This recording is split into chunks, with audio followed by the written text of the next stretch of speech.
What's up, Guardians? Welcome to DNA Weekly Strike.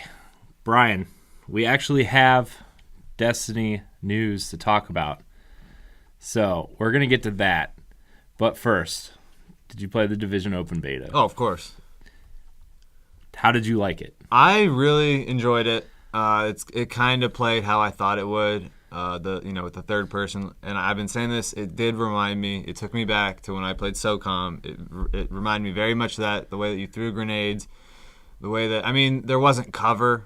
You know how this is basically a cover-based shooter where almost like Gears of War, but more realistic, obviously. And I just thought it was great. Really, the only issue I had with it, I felt like the enemies were a little spongy. Yeah. I felt like they took how they were like bosses in areas. Mm-hmm. I was okay with those guys kind of taking more damage, but I felt like the regular enemies just kind of took too much damage. Just like it's the beta, so I understand. But the Dark Zone is something different. It was really different that we haven't really seen before, and could be very cool. I have the issue of I have a feeling that I may be going rogue here. Yeah. All the time. I can't tell you how many people I encountered in the Dark Zone that went rogue, including me, because I had to shoot back. Well, yeah, and that's the thing that, when you kill someone, even if they are rogue, Wait, that shouldn't turn you rogue. If you kill a rogue guy, that doesn't make you rogue, I didn't think. I don't really understand the rules of the Dark Zone. Right, if you shoot first, I know you go rogue, but if you shoot back, I don't know. I'm pretty sure you're not. Because then, you get better bonuses for hunting down the rogue players, from what I understand. You can get better bonuses for that. So, that shouldn't. I don't think that makes you rogue. But it's cool how you can team up, but you don't really know who to trust. So you got to take your buddies in there, and you have to watch your back. Shout out to J-Pop, probably not watching. But shout out to J-Pop, who played with me. I don't know him. I didn't talk to him at all. That's all right. But that's cool though. Is that you go in there and you obviously we'll have our group. We'll have a pretty good sized group when we go in, and you'll see other people in there, and you don't know. I don't know. It kind of reminds me of The Walking Dead, where it's like I don't know if I want to trust you or not. Yeah, there's a lot of if you definitely need to go in with people that you know, or you're most likely going to get screwed over. There are very good chances, if we were to meet a group of, with just one dude, I couldn't promise that I wouldn't take him out. Yeah. That's just me. Yeah. If I want what you have, I'm gonna take it. Yeah. And that's the Dark Zone. That's what's cool about it. Yeah. So very, very, very cool game. I'm very excited for the release. Yeah. I played about, I want to say about 10 or 12 hours of the beta, and, after I got so far, I'm like, okay, I get this. I don't want to have to redo all this when the game comes out. I understand what the game is. I didn't play too much. But I do. It reminds me that the upgrade system kind of reminds me of the way the last Ghost Recon game was. The weapon upgrades seem like that. And I do wish the controls were a little bit tighter, like Gears, because I've been playing a little bit of Gears lately. But what do you mean by tighter? They just feel like when you swing the camera around, it doesn't stop when your stick stops. It just kind of keeps going. Or, I don't know. There's something about the controls that feel a little loose to me. And, when you're aiming down the sights, it's not as, tight as Gears or even something like Destiny would be. No, but I like that because SOCOM was not tight at all. It was very loose. And, I don't know. It really took a lot of skill to get good at that game. And I actually liked that because that was by far one of my favorite games of all time. Right. SOCOM 2, not the first one. And it was, it kind of reminds me of that. Yeah. So I did like it though. I did like the. Well, you always like third-person shooters better. Oh, yeah. I've noticed that's always been your your go-to if you're gonna play a shooting game. You've always liked that. Yeah. So. And I do like it though. I like the openness. I like the controls, just the way the controls are set up. I wish they were a little tighter. I like how open the world is. If I want to go in this auto yard and search around, I don't have to get a key to unlock this door and wait for it to load up into this world. I can just go. Or like the second mission in the beta was the subway mission, and you could just go down the subway stairs and you're in this mission and you're just going down. It's a huge world. Yeah. It is really big. It kind of reminds me of Destiny a little bit, but it feels way bigger and way more dense and way more places to take cover, and there's a lot more people in this world. It feels awesome. I don't want to compare it to Destiny. Yeah, I actually don't see where those comparisons really even come in. Personally, I was talking about, like, you know, when you land on Earth in Destiny and you can go in like this building and you go down some stairs and then there's this like building underneath the Earth and you can just explore. I'm talking about as like an exploration type thing, not like there's a lot of games like that. You know? Yeah, but I wish they would have let us do a little bit more, because like the tech trees that you could take. I want to explore those. I want to see what those are all about. You know, they don't want to give you too much. I know. With the beta, and that's the thing. Like, you don't want to give people too much, because then what's the point in playing? Buying the game. I feel like this game is going to be humongous. I feel like this game is going to be like the next big thing. Yeah. For online wise, I'm very, very, very excited for it. Yeah. In terms of the rest of the game that we haven't seen, what do you want from this game? I mean, I just want a good experience where, you know, you can go in and do like single player stuff in missions and, you know, co-op missions and do that kind of stuff. But then I've always liked the PvP element of every game. That's right. What I play these for. Not so much. I don't really care so much for like the single player experience myself. I really want a good PvP experience. Is the Dark Zone going to be enough for you? I don't know. Like, I need like the standard like Call of Duty stuff. Not even just like, I don't know. Again, I hate to keep going back to SOCOM, but like, I think I've told you so. I've been searching for a game for over 10 years now.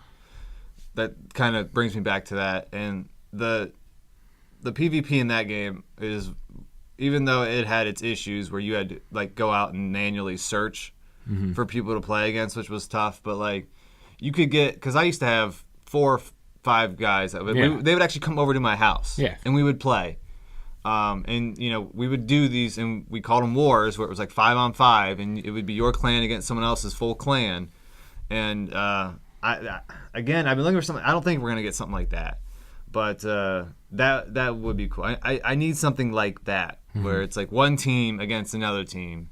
Yeah, and you just go. Yeah. Yeah, for me, I want a PvP something, because third-person shooters, especially a game like Gears of War, is something that I'd love to play PvP in. Like, I've even been playing Gears of War Anniversary Edition. Well, I mean, to get that PvP fill. Gears of War 4 is supposed to be, visually anyways, it's supposed to be breathtaking. And like, I cannot wait for that PvP experience. I want something like that for this game, because I've been missing PvP stuff for a long time. Like, I literally played Gears of War 3 all the way up until Anniversary came out for my PvP stuff. Yeah, I mean, I played it. It was a lot of fun, but, you know, I don't think the Dark Zone's going to be that, and that's what I don't think it is either, because they haven't announced any other PvP stuff. So I have a feeling that there will be like some sort of competitive PvP where it's clearly only like PvP. It's not like you're going in and doing raids, but then you can also kill like other guys, and then like you actually have to force like the PvP element in the Dark Zone. Yeah, you know what I mean? Like it's not just there. Like you have to force it to happen, and it's cool. I mean, it's great. I think it's awesome, but I want the standard PvP stuff. Right. That's what I like. Yeah. Another thing I did like was you can play this game by yourself, but you can ask to be matchmaked with people. Yeah, that's really cool. To help you in a mission if you're stuck, which is something I desperately wanted for Destiny. Because like if I went through a mission by myself, like I struggled sometimes, and like I still think that everything in Destiny should have had the option to matchmake. Yeah. In my opinion, raid or not, like I always thought that there should have been an option. Right. What do you think this rumored raid is going to be like? I forget what island it's called, like Riker Island or something. It's just this big area that it's supposed to be the raid. What do you think a raid's going to be like in this game? I'm not really sure. There's different types of enemies, like different groups. If it's Riker Island, for some reason, I know there's like a group of guys who are like convicts. Mm-hmm. So I have a feeling it's gonna be something to do with them, that maybe they've taken over this island. They're sending you in, and you got to do something to like take it back over. Mm-hmm. I think it's gonna be something like that. It'll be cool. I don't really know what to expect from the raids, because like every time I hear raid, I automatically just think Destiny, and like thank goodness no jumping puzzles. Yeah. So Yeah. I don't think they're gonna be like crazy puzzles. It'll be more along the lines of like, all right, you need to go to this room and you need to like do something with the computer terminal and like open up a gate, but then you gotta like hold down that area, or you gotta plant something. It'll be something more like that. Yeah, more tactical. It's gonna be more tactical. I think you're gonna be holding zones. Yeah. While waves of enemies are coming in at you. I could see more like that. I don't really know what else. Puzzle wise, I don't think they're gonna have like puzzles. Yeah. But it's gonna be interesting. yeah. Speaking of raids, we're gonna talk some Destiny real quick. Real quick. There's a spring update and expansion coming this year, Yeah. and Destiny 2 coming next year. The spring update brings a higher light level single-player event with story missions way bigger than the Festival of the Lost Sparrow Racing and Crimson Days. Well, that's not too difficult because those weren't exactly huge. I know. And more what players want and expect from a story-based update. The expansion, probably September, I'm guessing. Did they say anything about like a raid or anything being released with that, or is it just missions? See, I don't know. They didn't say anything about a raid, but they said there's going to be something big. So I don't know if they're going to update Prison of Elders. I don't know if they're going to make the other raids relevant. That's not gonna. No, I have no interest in that now. So It's too late, man. Like, I don't know. They should have already done that. But with the expansion, it's going to bring an even higher light level. A raid and big story expansion bigger than the Taken King. So, thoughts? I'm not surprised that they're doing this. I think they've lost a lot of players with their so-called this content they've been putting out right now. The events, yeah, I can't even really call it content. The events, Crimson Doubles, Crimson Days or whatever. I saw some people were doing it because I know they were giving out like a 320 Ghost, even if you like. You said to like play 7 games or something. Yeah. I had no interest. I think I already have a 320 Ghost, anyways. But that's just, I don't want to get on and do that. There's other stuff that I want to play now. They when they had me hooked, and then they just didn't give me anything. That was when they, That's if they when would needed this. if they would have announced something then. I probably would. I'd think, oh well, I gotta stay sharp. I gotta keep playing. But now, like, I don't even know if I'll come back and play this. Yeah, I don't. Here's the thing: whatever the light level is, okay, maybe I'll grind a little bit to get some gear. Maybe it's all tied to like Iron Banner and stuff like that. You and me are like 318, 320. When Taken King came out, we were level 34, which was the max at the time, and we saw how fast you and I got to, like, from level 170, I want to call it. I don't even remember. Light level 2 to 300. Yeah, it was pretty. It was so like like an hour what's gonna drive me, and the way the light level's set up now, like, it's almost not worth it, because by the time the next expansion comes out, it's gonna be 350, and it's gonna be super easy to reach, like, 340 maybe, to be raid ready for the next raid. Like, it's going to be so simple to get that It's such like high. a double-edged sword, because we were saying for the longest time that we wanted them to fix the leveling up, and then they did. And then I almost wish that they didn't. Yeah. Part of me was like, man, this kind of sucks, because I got everything so fast. Yeah. And yeah, part of it was my fault because I did that 3 of Coins exploit. Yeah. So like I got everything like the first week. Yeah. Like I had it, and then you run the raid, and yeah, like you get the best gear from that, which is cool. But I mean, before the way that they had it, you had to play that raid every week with all your characters, because you wanted to get like that the boots or something stupid, and like Yeah. I don't know, it just gave you a reason to keep coming back. But when they just hand you everything so easily, it just kind of took things away like that I liked. Yeah. For me, like For me, there's really no incentive really, unless like, your brother wants to raid and we just raid for old time's sake. There's really no incentive for me to put Destiny in my console right now. Until I have no interest until the September expansion comes out. And like, what's that even going to do before Destiny 2, Yeah, I might just, call it quits and just wait for Destiny 2. Yeah. I mean, I don't know. I feel like by the time that September comes around, we might play a little bit. Maybe. I mean, it kind of depends on the division and how much I'm into that. If I'm like balls deep into the division like I did with Destiny, then I'm not gonna, I will have put all my time into the division. What's going to keep you into the division apart from going back to Destiny? That's the thing. Like I said, I need a PvP experience. That is a must for me to keep playing games. Yeah. That's why I played Destiny for so long. That's one of the biggest reasons is, like the raids, the story. I mean, the story was whatever. Like I said, the single player isn't that, and the story was like, if it has a good story, I'll play it and enjoy myself. Yeah. But like, that's not what I'm into. Yeah. Trials kept me coming back. Iron Banner kept me coming back. Just like playing regular Crucible events, that kept me going. And then on top of that, people would want to raid, and that was fun. Mm-hmm. And if the division is only the Dark Zone and the missions, that's going to be like, I'll play it and I'll do the missions and I'll mess around with the Dark Zone. But if they don't have that PvP, I won't be into it as much. You know what I mean? Yeah.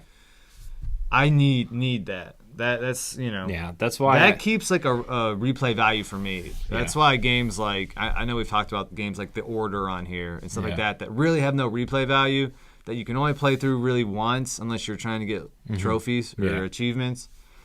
I need that replay value, and for me, it's the online game. It's it's PvP. That's what keeps me coming back to playing games. Yeah, that's where I'm at now too in my gaming. I need that game that's going to hook me for a long time, and I need that game that's going to let me replay parts. Like, we're not young anymore. We don't have all the time in the world, and we like our money's going separate places. Like, you have a house payment and you just got a dog, and like I've got to pay rent. I'm saving up for a wedding. Like, I don't have the money to spend on all these games like I used to. So the games really got to hook me. Yeah, I can't go out and buy I know Far Cry Primal just came out, and I mean, part of me like is kind of like, oh, that game looks kind of cool, but like, I probably won't buy it. Like, I didn't buy Far Cry 4. I'm even surprised I kind of got Tomb Raider. Yeah. But I've been playing through that. But once I'm done with that, I won't touch it again. Mm-hmm. Yeah. I mean, Fallout, like that's actually a game that I will play more than once because there's different ways to play Plus it. all that DLC's coming. Yeah, and there's different ways to play the game. Different choices you can make, stuff like that. Right. Well, anything else you want to touch on before we get out? Is there a question? No, that's the thing for the next episode. Oh, okay. No, I'm good. You broke the illusion, Brian. There is no illusion, man. Thank you for joining us on DNA Weekly Strike. Remember, you can find all of our content on digitalnerdadvocates.com and on our YouTube page. Please like, subscribe, and share. Leave a comment below. Let us know what you want to hear on the next episode of DNA Weekly Strike. Buy our merch on Redbubble. And until next week, we're out.